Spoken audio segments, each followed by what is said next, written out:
Olá, tudo bem com vocês?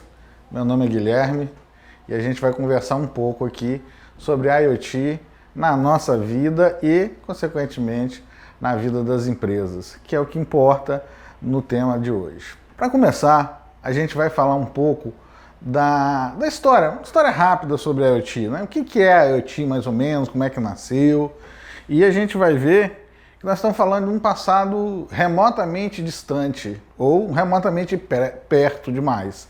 Se a gente fala do ponto de vista tecnológico, nós vamos falar aí de 30 anos, 40 anos, que é realmente muito distante. Agora, quando a gente fala da nossa vida cotidiana, 20 anos, 30 anos, não é um passado tão longe assim. Por isso é que a gente vai chamar de passado remotamente recente. Em 1982, a gente tem os primeiros indícios de o que seria a internet das coisas, né?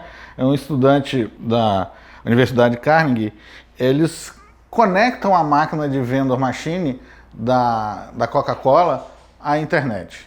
Na verdade era a ARPANET ainda. Não tínhamos a internet como a gente tem hoje. Era um embrião, era algo nascente. Logo depois, em 1980, nós tivemos um salto de 8 anos, a gente conecta uma torradeira. E essa torradeira é tida como o primeiro IoT. Depois uma cafeteira. E a gente continua com uma máquina de filmar, como essa que a gente está usando para gravar essa palestra agora. Continuamos já em 1998, quase 20 anos depois, a gente tem uma versão nova do protocolo IP, que é o protocolo de comunicação da internet. Esse protocolo IP versão 6, IPv6, ele é que vai permitir um número muito maior de endereços. Porque o protocolo IP na versão 4, que era usado antigamente, que é usado até hoje, mas que era antes do versão 6, ele permitia um número de endereços muito restrito, já para as nossas conexões de computadores. Quanto mais conectar coisas, que nós estamos falando da escala de trilhões de coisas espalhadas no mundo. Em 99, surge pela primeira vez o termo Internet das Coisas, com Kevin Ashton, que ele fazia pesquisas com etiquetas de RFID para identificação das coisas e, teoricamente, essa foi a primeira conexão em larga escala de coisas com algo consolidado. A coisa, a identidade de cada coisa dessa. Foi uma etiqueta RFID, uma etiqueta de baixo custo que permitia uma interligação, uma aplicação em inúmeras coisas, né? De vestuário a equipamento de indústria. E a gente também continua, nós estamos em 98, em 2000 a LG já anuncia uma geladeira conectada. Essa geladeira não fez muito sucesso, até hoje ela carrega no nosso imaginário o grande ícone de internet das coisas, de conexão, ou seja, uma geladeira que a gente coloca as coisas lá dentro e o que faltar ela já compra pra gente. Isso é um sonho, ainda não é a realidade, essa geladeira não foi um sucesso de vendas, ela era relativamente cara, ela ainda é relativamente cara. E a gente continua esse progresso de internet das coisas. Em 2004, o Walmart, que é um dos maiores varejistas do mundo, ele exige que os principais fornecedores entreguem as mercadorias já com a etiqueta RFID, que já é uma forma de conectar coisas, de coletar dado de coisas. Em 2008, a gente verifica o boom dessa tecnologia, que na verdade é um conjunto de tecnologias, ou seja, em 2008 você tem uma bateria o suficientemente pequena para colocar no dispositivo, você tem redes e protocolos que permitem você funcionar dispositivos com baixo consumo de energia, isso os torna autônomos e permite com que a gente viabilize várias soluções e várias coisas. E aí o nome Internet das Coisas, ele nasce muito fortemente em 2008. Em 2009 o Google começa a testar seus carros autônomos, em 2010 a China escolhe a IoT como um dos setores chaves da economia e pretende faturar até 2020, pretendia, né, com a pandemia a gente não sabe, 180 bilhões de dólares só com Internet das Coisas. Em 2013, o Google anuncia o seu óculos inteligente, já autônomo. Em 2014, a Samsung adquire uma empresa de automação residencial, a SmartThings. A Mattel, em 2015, também lançou a Barbie com um módulo Wi-Fi. Conectamos a Barbie à internet. Em 2016, chega no Brasil a rede Sigfox. 2017, a Amazon, Google, Microsoft, eles vão consolidar as suas plataformas de serviço para IoT. Em 2018, a American Tower lança a sua rede LoRaWAN, de acesso público, assim como é o modelo Sigfox. Em 2019, as operadoras de telefonia celular no Brasil consolidam os seus protocolos e suas redes LPWAN, que são as redes que servem à internet das coisas, servem às conexões de internet das coisas. E aí a gente tem uma nova virada no mundo no final de 2009, início de 2020, com a pandemia.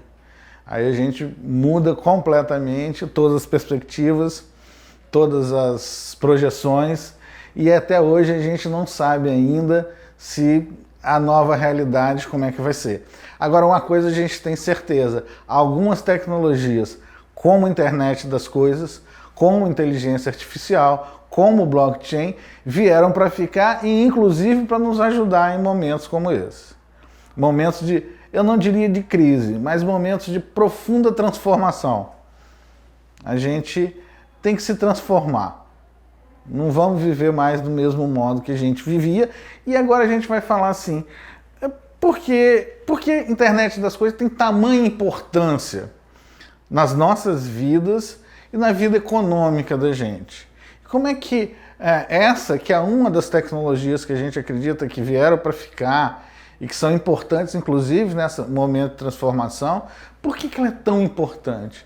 O que ela quer nos dizer? Vamos fazer uma lembrança primeiro. Platão, na República, ele vai dividir a realidade nossa em duas grandes verticais, né? O mundo, dois grandes mundos. O mundo das ideias, ou o mundo das ideações, e o mundo das coisas palpáveis que a gente toca.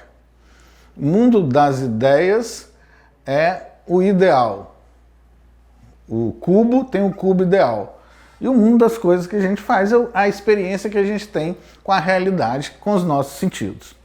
Um exemplo interessante disso, vamos fazer se a gente imaginar um cubo. Se eu pedir vocês para imaginar um cubo, a maioria de nós vai imaginar um cubo com arestas perfeitas, transparente, girando de preferência na nossa mente. Ainda solta aqueles brilhozinhos cada vez que a iluminação bate nele. A gente imagina um cubo perfeito, um cubo ideal, né? Exatamente com as quinas certinhos, os ângulos de 90 graus. Agora, se a gente pegar um pedaço de argila e der para qualquer um de nós, fala assim, faz um cubo. Como é que vai sair esse cubo? Provavelmente um pouco mal acabado, ele não tem uma aresta reta, ele tem meio redondo num canto, reto no outro, os tamanhos dos lados não são os mesmos, ou seja, nós colocamos nele toda a nossa individualidade entre a ideação comum a todos nós e o que eu faço individualmente. Então, à medida que eu construo uma coisa, que eu interajo com a coisa, eu coloco nessa coisa, seja na sua construção, seja na sua utilização, a minha individualidade. O que eu sou, o que eu gosto, o que eu não gosto, o tempo que eu levo para fazer o cubo, né? Se eu prefiro a argila mais macia, mais dura. Então, eu faço a coisa como se fosse uma expressão de mim mesmo. E a gente vive interagindo com muita coisa. A gente pode ver nesse slide o peso da academia, passear com um cachorro. Passear com o cachorro, eu estou interagindo com a guia, com a coleira, com o cachorro, que não é coisa, mas é algo que pode ter coisa entre aspas, né? Eu andando na rua, simplesmente andando na rua, eu estou interagindo com a calçada, com o tráfego, estou interagindo com o meu tênis, com a minha roupa, com o meu óculos, né, com o tráfego de pessoas. Enfim, eu sempre estou interagindo, a minha experiência humana é interagindo com coisas. E como a gente viu lá no caso do cubo, eu imprimo minhas individualidades nessas coisas. E qual é a ideia e qual a importância de internet das coisas? Se eu conseguir ler essas coisas, se eu conseguir ler as informações dessas coisas, eu não vou conseguir coletar um número de dados infinitamente grande e, através da modelagem do trabalho desses dados, eu poder oferecer, ou nós conjuntamente oferecermos várias soluções novas de vida. Como a gente falou no início, a gente está vivendo um momento de profunda transformação, e eu não diria que é um momento, é uma fase de profunda transformação. Já foi o ano 2020, o ano 2021, e a gente continua vivendo esse momento de mudança. E eu creio firmemente que serão mudanças para melhor. E essas tecnologias vão nos ajudar. Na hora que eu coletar o dado de bilhões de pessoas interagindo em vários momentos do seu dia a dia com essas coisas, através delas eu vou conseguir oferecer novas condições da forma de viver. E isso impacta na nossa economia, na nossa vida econômica. O tempo inteiro eu preciso de coisas. Eu preciso de comer, eu preciso de me deslocar, eu preciso de dormir. Quando eu vou no supermercado, por exemplo, eu preciso do carrinho para carregar a compra. Então a gente interage e imprime nas coisas, na forma que a gente usa essas coisas, o tempo inteiro. E a ideia de internet das coisas é justamente ler essas interações,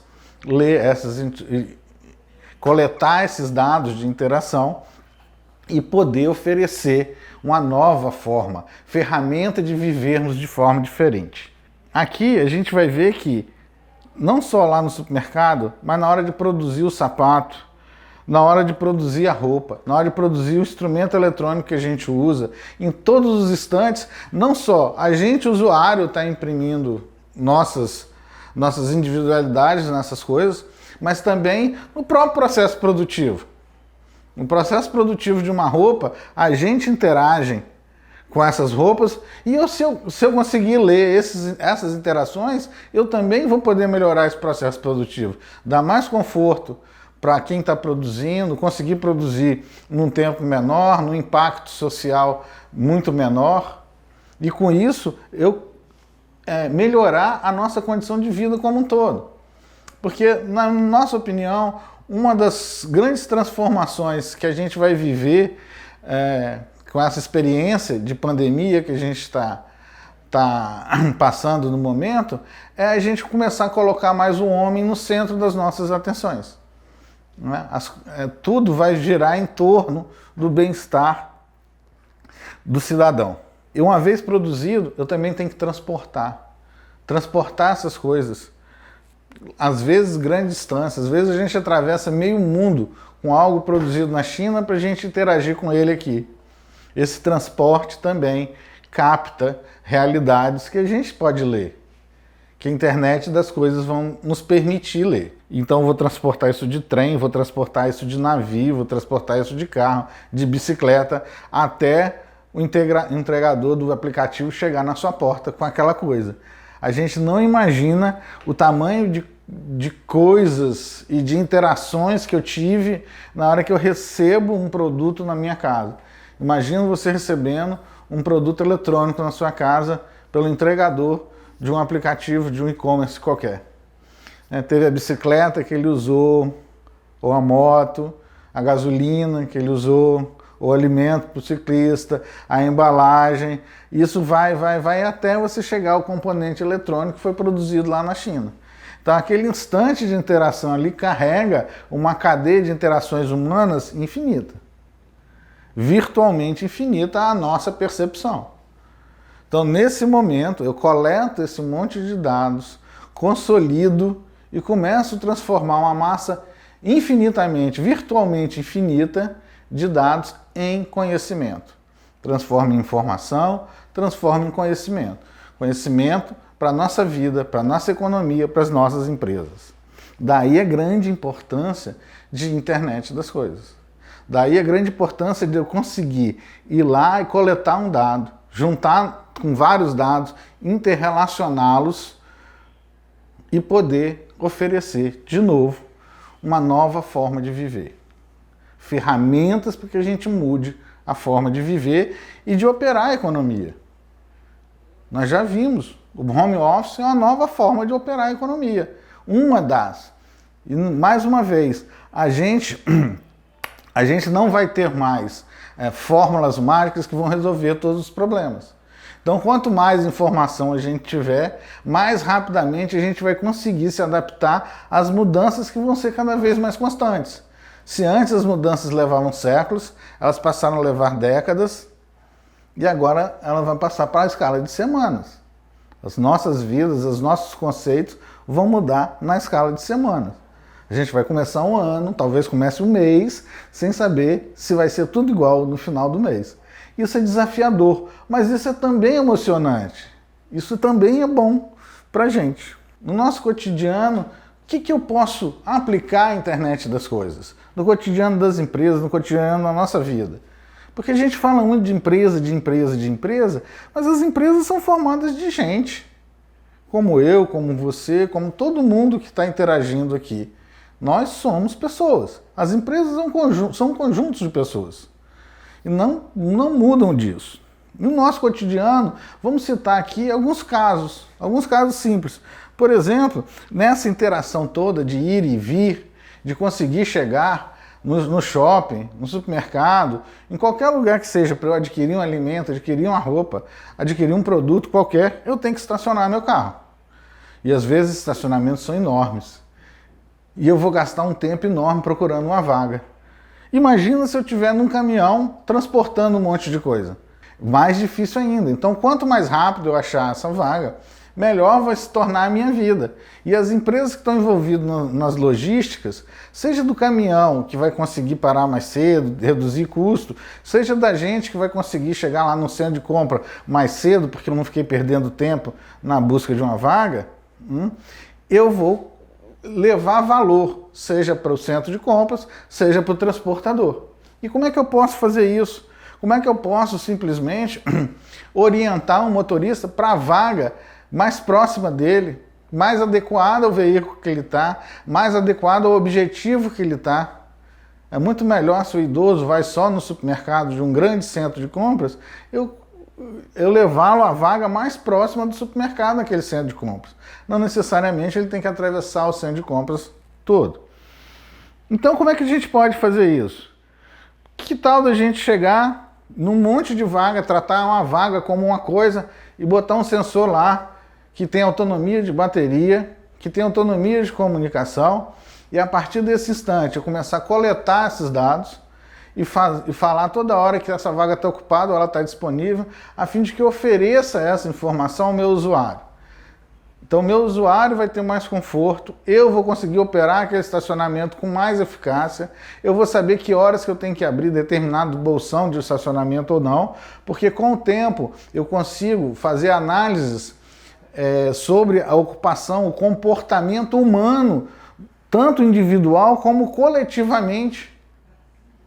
A gente tem uma experiência muito interessante, a gente contou tráfego na entrada e na saída da ilha de Florianópolis.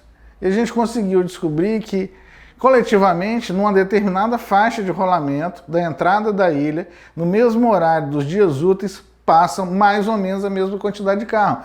Não é na avenida inteira, é naquela faixa de rolamento.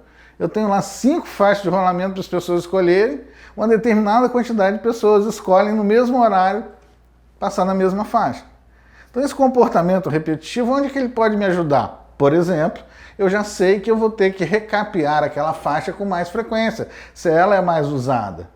Ou, ao recapeá-la, eu posso usar um concreto asfáltico de maior resistência naquela faixa e nas outras de menor resistência.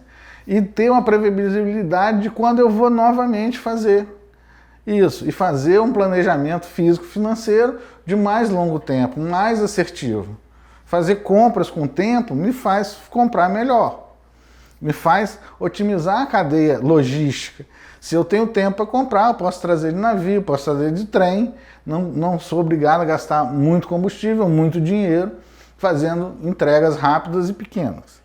Então, isso é só uma das formas como a internet das coisas vai nos ajudar. Ou seja, uma coleta de um dado. Ou seja, conta quantos veículos passam aqui e me transmite isso a cada 15 minutos. Quando eu transformo isso em informação, que eu ploto num gráfico, eu começo a descobrir essas coisas. Que uma determinada faixa vai desgastar mais cedo. Então eu vou ter que recapeá-la. Que num determinado trecho da rodovia tem mais tráfego. Então é lá que eu vou colocar o policiamento, é lá que eu vou colocar os recursos de acidentes, né, de mitigação de acidentes. É lá que eu vou fazer minha maior fiscalização. Isso tudo é a internet das coisas que me permite ou que viabiliza. Porque eu tenho que coletar um dado enorme, uma quantidade de dados enorme para que isso vire conhecimento. Então, só de plugar, botar um dispositivo numa vaga ou numa faixa de rolamento, eu vou conseguir saber se a vaga está ocupada, quantos carros passaram naquela faixa e tornar o nosso cotidiano muito melhor. Ninguém gosta de ficar procurando vaga.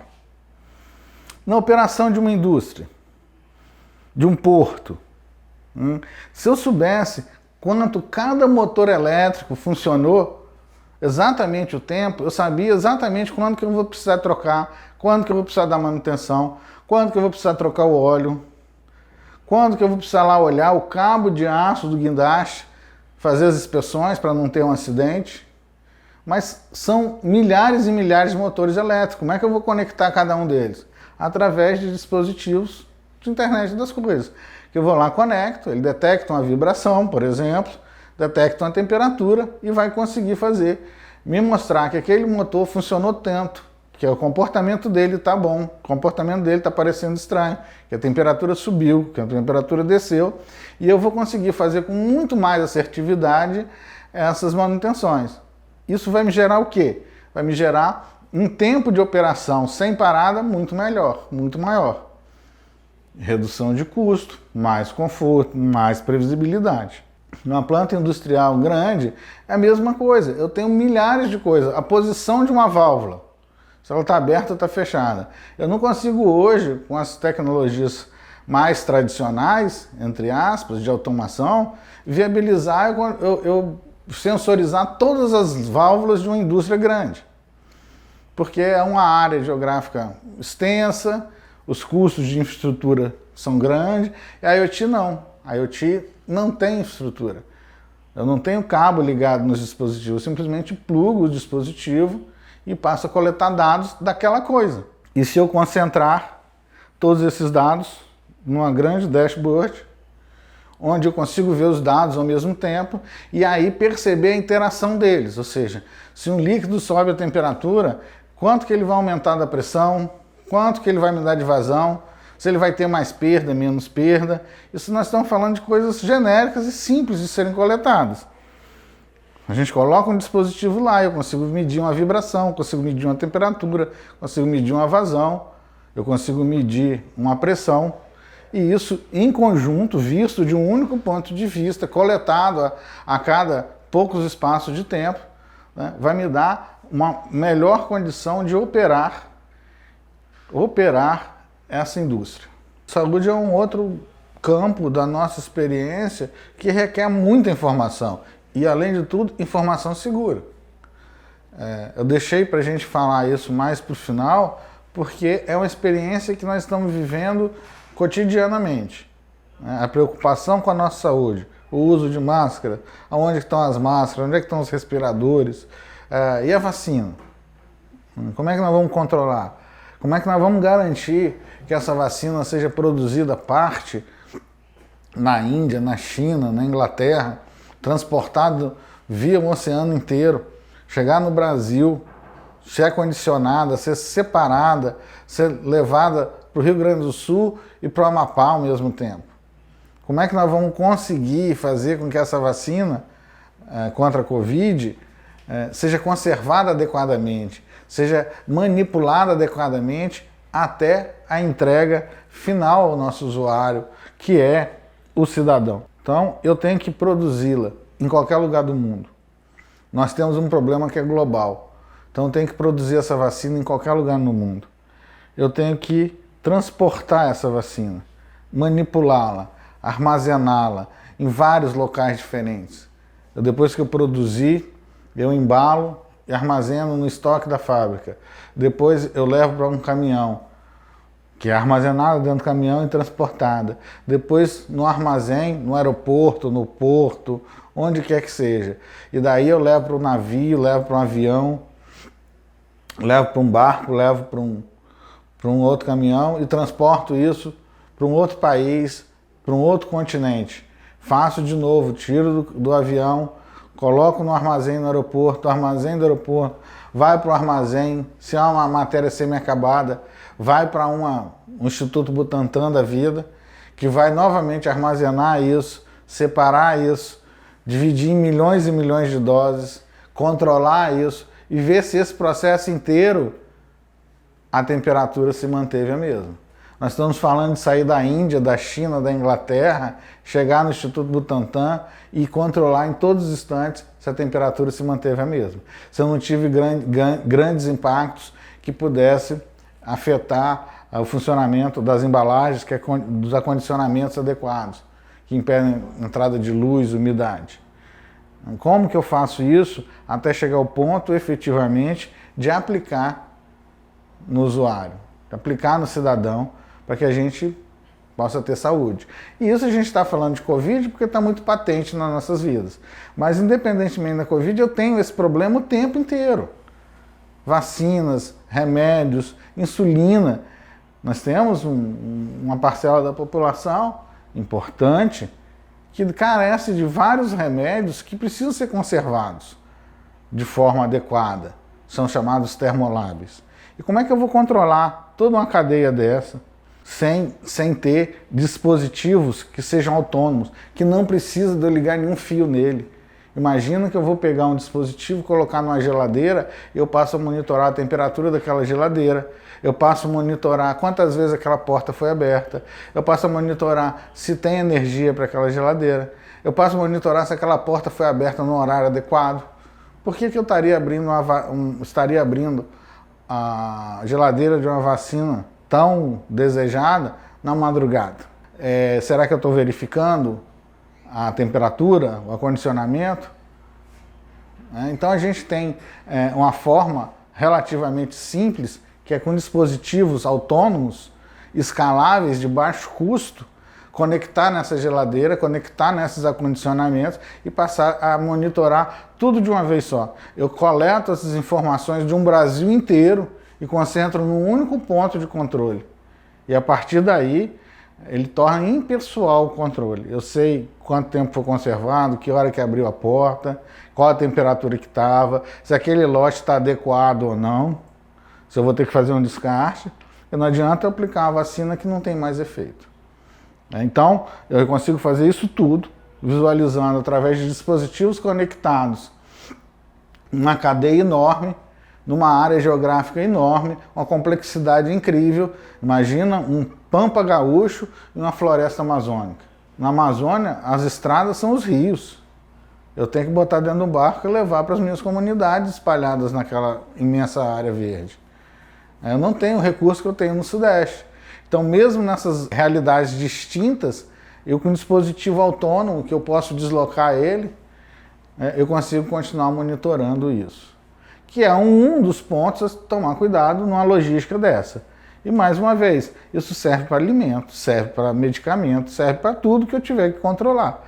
Porque o dispositivo ele vai conseguir ler uma série de grandezas físicas e concentrar isso tudo no mesmo lugar. Imagina a quantidade de dispositivos que eu preciso para isso. Tem que ter baixo custo. Não pode ficar tendo que recarregar toda hora. Nós estamos falando de dispositivos com bateria que duram anos e anos. 5 anos, 3 anos, 10 anos, dependendo da aplicação e da forma de trabalho dele. Então, nós temos aqui uma série de dispositivos que, coletando dados, vão transformar isso, vão me permitir transformar isso em informação e conhecimento. E oferecer isso para uma operação melhor da indústria, para uma operação melhor da logística, para uma operação melhor da saúde, com mais segurança, com mais respeito ao meio ambiente, com mais celeridade para chegar o produto ao consumidor final. Isso tudo, todo mundo começa a fazer parte de um ganha-ganha. Porque se eu consigo delinear o comportamento de consumo meu, quem sabe um dia, monitorando toda a cadeia, eu consiga produzir exatamente o que vai ser consumido e o meio ambiente assim é poupado, que eu consiga perenizar a minha condição de produção, sem grandes afetos ao meio ambiente, sem grandes impactos, ou melhor, com o mínimo de impacto possível. Ou seja, a gente vai conseguir saber quando eu consumir uma caixa de ovo e assim controlar a minha produção de ovo.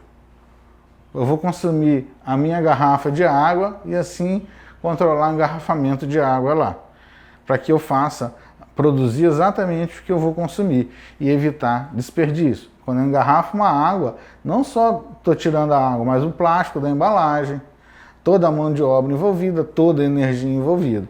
Então, com a série de dispositivos como os que a gente tem aqui a gente colocou 4 dispositivos para vocês, mas nós temos uma série de dispositivos, todos eles autônomos, todos eles com grande duração de bateria, sem nenhuma necessidade de infraestrutura, perfeitamente funcionais e capazes de ser escalado numa vontade, um número muito grande. Além, claro, a melhor notícia de todos, a um custo muito baixo.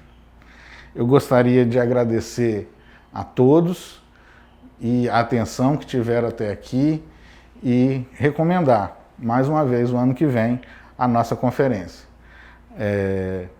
Nossos agradecimentos, está aí um contato nosso, quem quiser fazer, fique à vontade e a gente espera encontrá-los o ano que vem na mesma conferência.